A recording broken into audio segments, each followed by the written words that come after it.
Dinesh book से चर्चा चल रही थी हेल्थ अवेयरनेस और हमारे जो बुजुर्ग हैं उनका उपयोग देश के समृद्धि के लिए कैसे लेना, क्योंकि मंजिलें उन्हीं को मिलती है जिनके सपनों में जान होती है।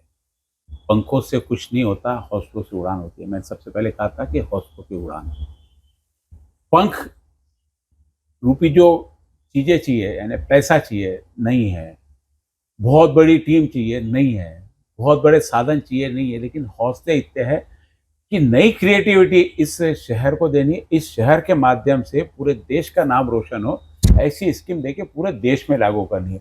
सांसद का काम यही होता है। हम अटके रहते हैं कि हमारे यहाँ के रोड, हमारे यहाँ उद्योग नहीं है, हमारे यहाँ एयरपोर्ट नहीं है, लेकिन देश की पॉलिसी में जो बदलाव आकर एक युवा और हमारे यहाँ के जो बुजुर्ग जिनकी एनर्जी वृद्धाश्रम में जाती है, घर के अंदर बैठ के जाती है, जो कुछ नहीं कर सकते, जिन्होंने पूरे देश का संचालन किया है, जिन्होंने बड़ी बड़ी व्यवस्था को संचालन किया, रिटायर होने के बाद में उनके सामने प्रश्न हो जाता है कि वो 8 घंटे क्या करे। ऐसे बुजुर्गों को लेकर जो योजना दिनेश बुक के सामने, निश्चित रूप से अमरावती को इसका कितना उपयोग हो, लेकिन देश की ये पीढ़ी जो हम इसको सेकंड इनिंग वाली कहते हैं, जो जिनका वृद्धाश्रम में या अपने पोतों के साथ में या किसी पार्क में अपना समय बिताते हैं, उस समय को देश के लिए किस प्रकार उपयोग लिया जाए, इस चीज पे चर्चा आपसे चल रही थी। क्या प्लान है और आगे? मैंने बहुत अच्छा ने कोई सही में मैं आपसे जो चर्चा करना चाह रहा था कि कुछ क्रिएटिविटी नहीं दिखे, वो आपने बताया कि ये युवा की, तो चलो हर व्यक्ति युवा की बात करता है, आपने बुजुर्गों की बात की। ये युवाओं के लिए बुजुर्ग करेंगे। जी जी, बुजुर्ग लोग किसके लिए करेंगे? आने वाले युवाओं के लिए लेनी है ना। एक पुलिस कमिश्नर यदि रिटायर होकर बैठा है तो वो क्या देश के युवा के लिए कर सकता है? देखो, आपका लोक प्रतिनिधि एक्टर है तो वो जमात वो लाइन से बढ़ेंगे। आपका लोक प्रतिनिधि क्रिमिनल है, वो हिसाब से बढ़ेंगे।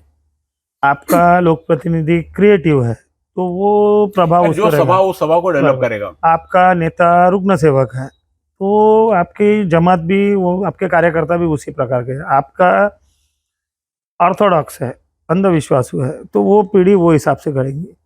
आपका लोक प्रतिनिधि अगर समाज का अच्छा सोचता है तो वो आपकी पीढ़ी भी वो हिसाब से घड़ेगी। अभी ये जो रिटायर लोगों की एनर्जी है वो एक क्षेत्र के में मर्यादित नहीं रहेंगी, वो अलग अलग क्षेत्र के रहेंगे। और वो लोगों को जब एक जगह बैठेंगे और उसके साथ में हमारा जैसा राजाश्रय रहेगा तो इसका फायदा आने वाली जनरेशन को होगा, युवाओं को होगा। युवाओं को सब चीज़ें खुलासेवार समझाना पड़ेगा। युवाओं को देश का अनुभव, देश का होश और युवा का जोश, देश का बड़प्पन समझाना पड़ेगा कि भारत देश महान क्यों है। कि एक भिखारी का भी मर्डर एक आधे पूंजीपति ने कर दिया तो उस पर भी कलम 302 लगेंगी, और भिखारी ने भी पूंजीपति का मर्डर किया तो उसको भी 302 लगेंगी। ये है अपने न्याय व्यवस्था की खासियत। ये न्याय व्यवस्था किसी पैसे वाले की, पावरफुल व्यक्ति की रखेल बने, ये चित्र बहुत विदारक है, ये नहीं होने को होना। तो ये व्यवस्था सुधारने के लिए हमारी उम्मीदवारी तो है ही, लेकिन हमारे पास में क्रिएटिव प्रोग्राम्स है और इसके लिए हमारे किसी भी प्रोग्राम को संचालित करने के लिए बहुत कम पैसा लगेगा जी। ये जो रिटायर लोग हैं ये सब पेंशनर है जी। इनके पैसों के लिए इनको सोसाइटी में रिस्पेक्ट और इनके जो दिमाग में स्टोर, इनके पास में जो अनुभव का खजाना है वो सोसाइटी को कब मिलेगा? इनके साथ में खत्म हो जाएगा। वो जो अनुभव का खजाना है वो डिस्ट्रीब्यूट होगा युवाओं में। यह ऐसा प्लान, इसकी बैठक हो चुकी है। नाम के साथ में बोलता हूँ, रविंद्र सिंह यादव का नाम सुना आपने? राष्ट्रपति प्रतिभा देवी पाटिल के OSD थे। उनके साथ में किरण धोटे साहब है, रिटायर ACP, राजेंद्र सिंह राजपूत, राहुल ओगले, चंद्रकांत गुड़ेवार, मेरे साथ में जो लोगों ने काम किए सब लोगों ने ये चीज़ को अप्रिशिएट किया। आम्हाला का सुचलं नहीं, ऐसा उनका बोलना था। उसका नाम दिया हमने ऋण निर्देश। ऋण निर्देश बोले तो सोसाइटी ने हमारे को बहुत अच्छे पदों पर काम करने का मौका दिया। कुदरत ने हमारे को हट्टा कट्टा शरीर और अच्छी शाबुत बुद्धि दी। हम वो सोसाइटी से जो प्राप्त पैसे है उसके भरोसे पे हमारे परिवार का चरितार्थ चला के आज हमारे बच्चे लाइन सीर है और हम भी अच्छा रिटायरमेंट की लाइफ जी रहे हैं। अब हमारे को सोसाइटी का ऋण चुकाने का मौका आया है, इसलिए उसका संकल्पना का नाम है ऋण निर्देश। अब सोसाइटी का कर्जा उतारने के लिए ये सब लोग तैयार है। जो समाज ने हमको दिया है वो हाँ, समाज को और ये वापस हमारा अमरावती देना है हमारे अमरावती का जो मॉडल है ये आगे चल के पूरे देश में काम करेगा। अगर मुझे मौका मिला तो, नहीं मौका मिला तो अमरावती लेवल पे तो ये काम होगा ही होगा। तो रोजगार और किसानों के लिए कुछ तो हमको सोचना पड़ेगा। सिर्फ सामाजिक कार्य से देश कैसे चलेगा? रोजगार और किसानों के लिए जब ये सब लोग हैं तो इसमें एग्रीकल्चर डिपार्टमेंट के भी रिटायर ऑफिसर रहेंगे, पशु संवर्धन विभाग के भी रिटायर लोग रहेंगे। तो वो उस क्षेत्र में जाके अपना हाँ, अनुभव ये सब चीजें अब ये देश के कल्याण के लिए क्या करने का। अपन ने बताना कि मैं किसानों के लिए कर दूं, बजाय ये अनुभव लोगों से कि क्या करना किसानों के लिए। किसानों के लिए उनका जो दाम लगे हुए है उपज फसल बनाने के लिए, उसके ऊपर 50% प्रॉफिट ये काउंट करके देश की पॉलिसी होने को ना, इसके लिए संसद में आवाज उठेंगी। लागत मूल्य पे 50% होने को होना। अभी किसान घाटे में है, इसलिए आत्महत्या हो रही है। किसानों की आत्महत्या रोकने के लिए हमने ढिंडोरा पीट के प्रोग्राम नहीं किए, हमने क्या क्या प्रोग्राम चलाया किसानों की आत्महत्या रोकने के लिए। काफ़ी हद तक उसमें सक्सेस भी रहे। कितने किसानों को हम कहाँ कहाँ से कर्जा देते हैं, कितने लोगों को बाहर निकालते हैं, आज तक का किसी ने बता देना कि दिनेश बुक के संपर्क में आया हुआ किसान ने आत्महत्या की। हमारे यहाँ गणेश उत्सव मंडल पे करीबन रोज के 100 लोग मुक्काम से रहते हैं। वो जगह ही इसलिए बनाया कि तुम्हारा कुछ बैलेंस बिगड़ा हुआ है तो आप वहाँ आ जाओ, वहाँ आपको काउंसिलिंग के साथ में सभी चीज़ें मिलेंगी, आर्थिक मदद भी मिलेंगी। जो गांव का है वहाँ का हमारा यूनिट है, सोशल यूनिट, वो वहाँ पे मदद करता है। ये निरंतर चलने वाला काम है। रोज की अगर खबर बनाते जाओ तो आपके चैनल को दूसरा काम बताने का मौका ही नहीं आएगा, सब हमारे को बताना पड़ेगा। तो लोगों के लिए हमने आपको छोड़ दिया है। जैसे दिनेश बुक जो लोकसभा चुनाव लड़ने जा रहे हैं, एक नई सिस्टम, हर चीज में बात रोजगार और किसानों में आती है। रोजगार और किसानों के लिए किस प्रकार से जो अभी काम चल रहा उसी में पूरा सोल्यूशन निकाल के उन्होंने बताया।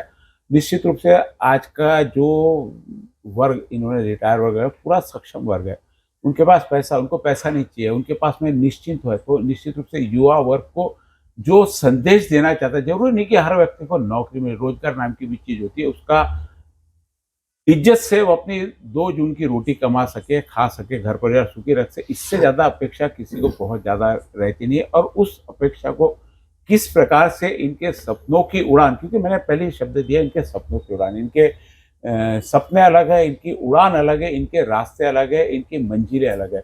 निश्चित रूप से उस मंजिल में अमरावती की जनता भी शामिल है। आने वाले समय में अब जनता का प्रतिसाद दिनेश बुक को इन सारी चीज़ों के लिए कितना प्रतिसाद देता है, ये तो अब समय बताता है। हालांकि कोशिश पूरी चल रही है कि आज यदि, तो एक पूछना रह गया, लड़ाई आपकी किससे? अभी ये 2 पार्टियां चल रही है, आप किसके साथ कंपटीशन में हो? हालांकि मैंने कोई भी ना, कोई आपने बताया कि वो ऐसा, आपने सिर्फ अपना बताते गए, नहीं तो जो भी है पहले दूसरों की पूरी बुराई कर देता, वो बुरा है, वो बुरा है, और खुद के बारे में 2 मिनट मिलता उनको अच्छा बताने का। हमने जितने भी इंटरव्यू के अनुभव लिए होंगे, अभी आपने दूसरों के बारे में कुछ बोले नहीं, अपने बारे में बताया, तो थोड़ा किससे कंपटीशन है थोड़ा समझे। कंपटीशन अगर मेरिट की बात करें तो किसी से कंपटीशन ही नहीं है। हमारे आचार विचार अलग है, इनके आचार विचार अलग है। हम वोटों में तो गिनती लगेगी, वोटों में गिनती जनता ठहराएंगी। जनता को मैंने पहले बताया कि लोगों को लोक प्रतिनिधि कैसा होना। लोक प्रतिनिधि का एक किस्सा है, अभी 9 तारीख को घटित हुआ 9 तारीख को गुड़ी पाड़वा था। गुड़ी पाड़वा को संस्कार भारती ने प्रोग्राम रखा, पाड़वा पाठ। हाँ, वो मैंने भी 2 जमा का और बराबर है जी।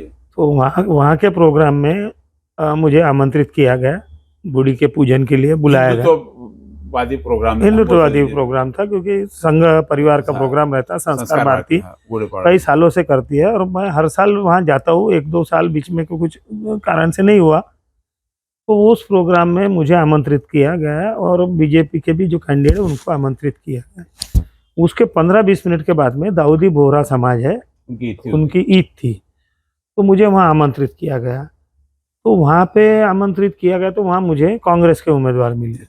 दोनों जगह आप कॉमन थे? मैं दोनों जगह कॉमन था।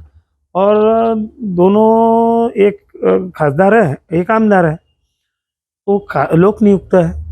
जी बात की गहराई समझिए। जी ये दोनों लोक नियुक्त रहने के बावजूद एक विचारधारा के लोग इनको बुलाते नहीं और एक जी। विचारधारा के लोग इनको और आप बुलाते नहीं। सब जगह और मैं कारपोरेटर हूँ छोटा सा, जी मुझे दोनों विचारधारा के लोग स्वीकार करती है, क्योंकि मेरा समाज में का आचरण उस प्रकार का है और मैं छुपा के काम नहीं करता हूँ।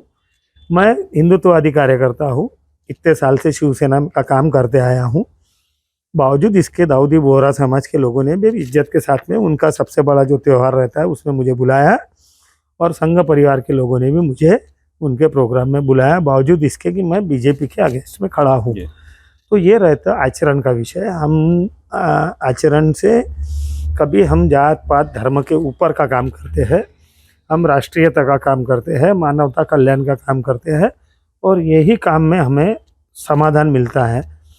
आपको उस दिन का किस्सा बताया मैंने, शिवाजी महाराज के पुतले के स्थापना के लिए 11 महीने दरगाह बंद रही। जी जी उसमें किसी को बंदूक नहीं लगाया, किसी का मान मर्दन नहीं किया, किसी को बहुत स्वेच्छा हद से तक का कन्विंस नहीं किया। वहाँ शब्द डाला कि भैया ऐसा ऐसा काम है, ऐसा ऐसा करना पड़ेगा, तो एक पैर पे वो तैयार हो गए। तो ये हमारा हिंदुत्व है और इसी प्रकार से हम काम करना चाहेंगे और इसी काम में हमको आनंद आता है।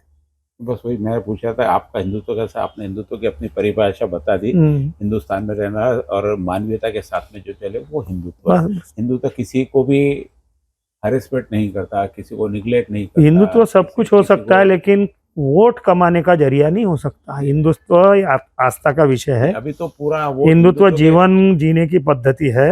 लाइफ स्टाइल है। हाँ, और मुझे तो कभी कभी चिंता ये होती है कि पाकिस्तान अगर नहीं रहता था तो कुछ पार्टियां तो भूखी मर जा रही थी। पाकिस्तान के नाम पे कई लोग चल गए। तो ऐसा है। ये फिर दिनेश गुप्ता बड़े स्पष्ट तरीकों से इन्होंने हिंदुत्व का मतलब बताया कि हिंदुत्व निश्चित रूप से राजनीतिक मुद्दा नहीं होना चाहिए और हिंदुत्व सबको लेके चलता है, सभी धर्मों को साथ में लेके चलता है, सभी विचारों को साथ में लेके चलता है। हिंदुत्व एक अपनी लाइफ स्टाइल, वो अपने लाइफ स्टाइल से जिसकी जिस प्रकार से लाइफ स्टाइल जीता रहे, एक दूसरे को कहीं पे निगलेक्ट ना करे, किसी पे आरोप प्रत्यारोप ना करे, किसी से नफरत ना करे। जो दो उदाहरण भी इन्होंने बताए, निश्चित रूप से हम देखें कि कई जगह हिंदुत्व यानी सिर्फ अल्पसंख्यक को परेशान करना इस्लाम से हिंदुत्व है, लेकिन दिनेश गुप्ता ने आज हिंदुत्व की नई परिभाषा दी और एक स्पष्ट किया कि हिंदुत्व को राजनीति से दूर रखना चाहिए। इन विचारों के साथ में दिनेश गुप्ता लोकसभा में चुनाव लड़ने जा रहे हैं। अब आपका निर्णय है कि क्या विचार आपको पटते हैं, क्या सही में दिनेश गुप्ता लोकसभा में उम्मीदवार बन के यहाँ से सांसद बन के जाना चाहिए। ये निर्णय आपके ऊपर। बहुत बहुत धन्यवाद।